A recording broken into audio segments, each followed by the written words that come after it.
আজকে আমরা কথা বলবো খুবই সাহসী একটা প্রস্তাবনা নিয়ে, যেটা দেশের একটা বিরাট চ্যালেঞ্জ মোকাবিলার জন্য তৈরি করা হয়েছে। এটা কিন্তু শুধু একটা পলিসি না, এটা আসলে আমাদের ভবিষ্যতের জন্য একটা নতুন পথের দিশা। এই পুরো আলোচনার মূলে কিন্তু আছে একটা বই, নাম দি আর্কিটেক্টস অফ টুমরো। বইটা জাতীয় নবজাগরণের কথা বলে। এর মূল বার্তাটাই হলো আমাদের দেশ এখন এমন এক জায়গায় এসে দাঁড়িয়েছে যেখান থেকে গভীর সমস্যাগুলো সমাধান করে সামনে এগিয়ে যাওয়ার সময় এসে গেছে। তো এই পলিসিটা ঠিক কি সেটা বোঝার আগে চলুন এর পেছনের ভাবনাটা একটু দেখে নিই। মানে কেন এই উদ্যোগ? এটা আসলে সিস্টেমের ভেতরে গেড়ে বসা দুর্নীতির মতো বড় বড় সমস্যা সমাধানের একটা সামগ্রিক প্ল্যান। এর লক্ষ্য কিন্তু কোনো ছোটখাটো পরিবর্তন না, বরং একটা সামাজিক আন্দোলনের মধ্য দিয়ে পুরো দেশকে বদলে ফেলার একটা স্বপ্ন। টার্গেটটা কি? জাপান বা সিঙ্গাপুরের মতো একটা উন্নত দেশ হয়ে ওঠা, যেখানে ভিত্তি হবে বিশ্বাস আর সমৃদ্ধি। এখন এত বড় একটা স্বপ্নের কথা তো বলা হলো, কিন্তু এর একটা খুব জরুরি আর নির্দিষ্ট দিক আছে। আর এই প্রস্তাবনার শুরুটাই হয়েছে দেশের তেমনই একটা বড় সংকটকে ঘিরে। আচ্ছা, ব্যাংকিং সেক্টরে এই যে খেলাপি ঋণ, এই সমস্যাটা ঠিক কতটা বড়? মানে অঙ্কটা কত? শুনলে হয়তো অবাক হবেন, অঙ্কটা হলো ৩ লাখ কোটি টাকা।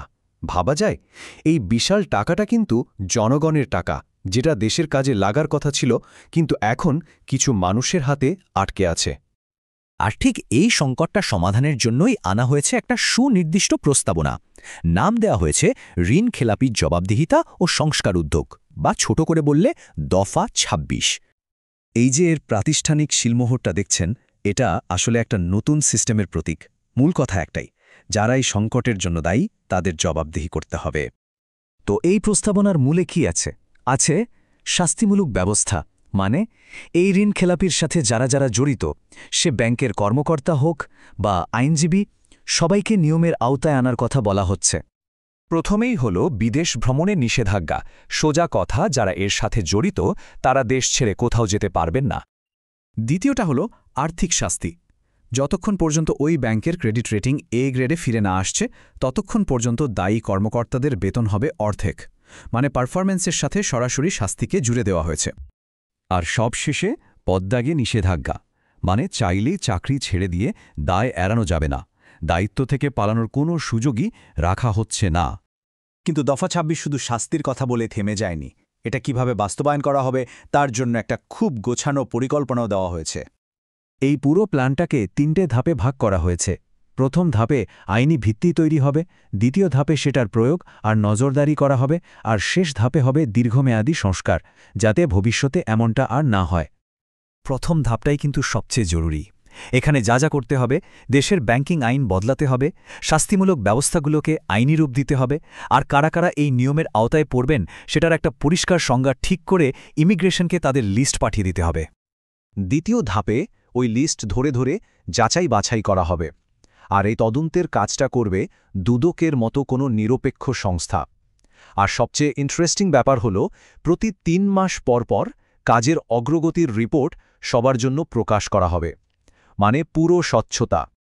আর ফাইনাল ধাপে ফোকাসটা হবে দীর্ঘমেয়াদী সংস্কারের দিকে, মানে এমন সিস্টেম তৈরি করা যাতে এই সমস্যাটা আর ফিরে না আসে। যেমন ধরুন, ঋণ দেওয়ার সময় ব্যক্তিগত জবাবদিহিতা ঠিক করা বা কেসগুলো দ্রুত শেষ করার জন্য স্পেশাল ট্রাইব্যুনাল বানানো। এখন প্রশ্ন আসতেই পারে, একটা ব্যাংকিং পলিসির সাথে ওই যে শুরুতে আমরা একটা বড় জাতীয় স্বপ্নের কথা বললাম, সেটার সম্পর্কটা কোথায়? চলুন সেই যোগসূত্রটাই এবার দেখি। এই ছবিটাতেই পুরো ব্যাপারটা পরিষ্কার। একদিকে আছে দি আর্কিটেক্টস অফ টুমরোর বড় ভিশনটা, আর অন্যদিকে আছে দফা ২৬-এর মতো একটা নক্কর বাস্তবসম্মত অ্যাকশন প্ল্যান। আসলে একটা ছাড়া আরেকটা কিন্তু অসম্পূর্ণ। তাহলে শেষ কথা কি দাঁড়ালো? লক্ষ্যটা শুধু টাকা আদায় করা নয়, আসল উদ্দেশ্য হল ব্যাংকিং সিস্টেমের স্বচ্ছতা, জবাবদিহিতা আর সুশাসন ফিরিয়ে আনা। আর এটাই তো একটা উন্নত দেশের মূল ভিত্তি, তাই না? তবে শেষে একটা বড় প্রশ্ন কিন্তু থেকেই যায়। আচ্ছা, শুধু কয়েকজন ব্যক্তিকে জবাবদিহিতার আওতায় এনে কি পুরো সিস্টেমটাকে বদলে ফেলা সম্ভব? এই প্রস্তাবনাটা কতটা সফল হবে তার উত্তরটা হয়তো এই প্রশ্নের মধ্যেই লুকিয়ে আছে।